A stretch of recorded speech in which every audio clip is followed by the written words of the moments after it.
Wow. That was probably the most informative transcribed interview / deposition we've had thus far. I'll give Mr. Sams credit. He answered our questions.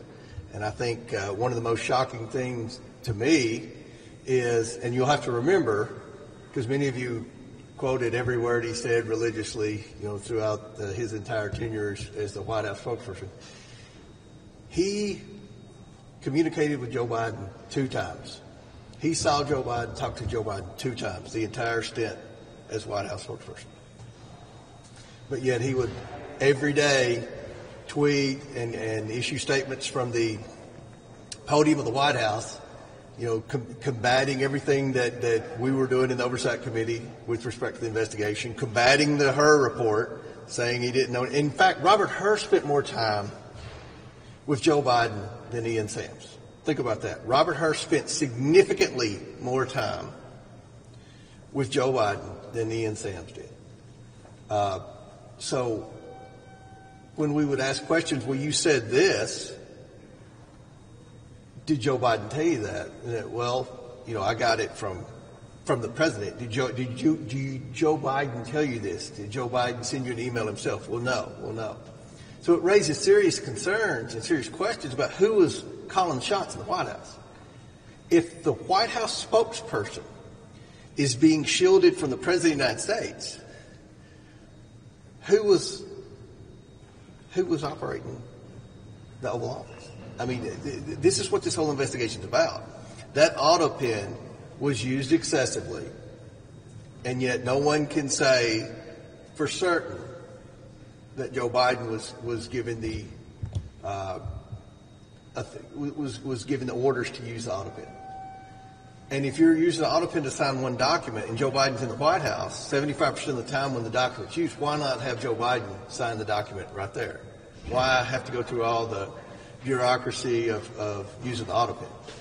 I mean, this was a huge interview today, and I think it contradicts everything that the former Biden people are saying with respect to the president's mental fitness.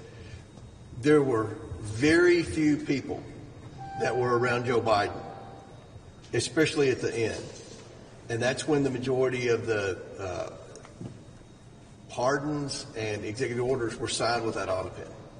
I mean, I can't say this enough. I want to say this one more time so everyone understands. Ian Sams, who was the White House spokesperson for a significant amount of Joe Biden's time as president, interacted with him 2 times.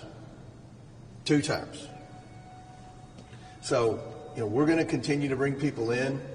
And again, this person, Ian Sams, is the one that would counter everything Robert Hur, or anytime anyone would suggest that Joe Biden wasn't mentally fit, he would say, no, he's at the top of his game. Every time he tweeted out, and there several times he gave interviews on MSNBC.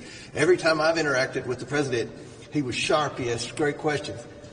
In there, under oath, he interacted with the president 2 times, the entire time. The entire time he worked in the White House.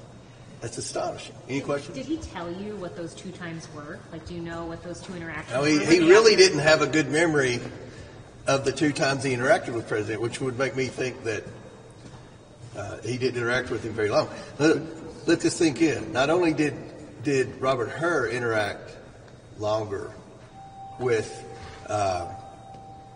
Joe Biden than Joe Biden's own spokesperson, I interacted more with Joe Biden than Joe Biden's spokesperson. I flew on Air Force One with Joe Biden to Kentucky when we had a tornado. I talked to him on Air Force One. Ian Sams never flew on Air Force One. Do you recall a president's spokesperson not traveling with the president when he traveled? He never went on Air Force One. I've been on Air Force One with Joe Biden. Did he say, though, in his 2 interactions with him that the president was mentally sharp? Or of course how he did. He well, he had to. He said that in front of you all 100 times. But in there, when he acknowledged he'd only been with him twice, during those 2 times, did he describe the president as mentally sharp? He had to, absolutely, because he said that, for hours and hours and hours of press conferences and TV interviews on MSNBC and CNN. Did you get any indication about what kind of legal advice the White House Counsel, I mean, you were the spokesperson, like what the White House Counsel was giving you as far as legal advice for using? Well, he said that most of his talking points came from White House Counsel. So, again, this is the president's spokesperson who has no communication with the president. It leads to further concern that Joe Biden was not the one calling the shots. And that's what this entire investigation is about. We went through lines in the Hur report where Hur specifically stated that the president's memory was poor, his ability was limited, and and then I went back and asked questions about the Biden investigation, the influence peddling investigation, because if you'll recall, he attacked me every day, saying that there was no evidence and all this. I said, do you stand by that? And he never would answer the question. I said, were you surprised that Joe Biden pardoned his entire family? And he said he was surprised. I said, is that an admission of guilt? I said, he pardoned the spouses. The only place in the world the spouses were ever mentioned was in our final report. And he pardoned the entire family. It is his last act as president. And I think that everyone in America knows that was an admission of guilt. So, again, I think this is explosive. When you all read the transcript, I think you will agree. This was the White House spokesperson.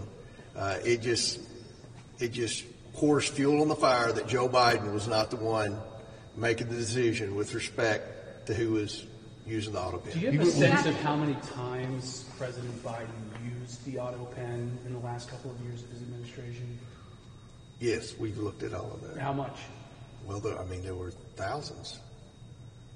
But it was the most prolific use of the Autopen was after the president dropped out. So you're getting to the end here. You've got 3 more interviews that are at least scheduled. What are the potential outcomes here? Are legislation, charges? What are we looking at? Well, we'll just have to see. And again, we'll release all the transcripts once everyone has testified. We want to make sure that everyone's testimony is consistent. But I think we're seeing a pattern here, a pattern that would suggest Joe Biden was not leading the White House. And with respect to the Autopen, we'll have a lot more to say about that at the end of the investigation.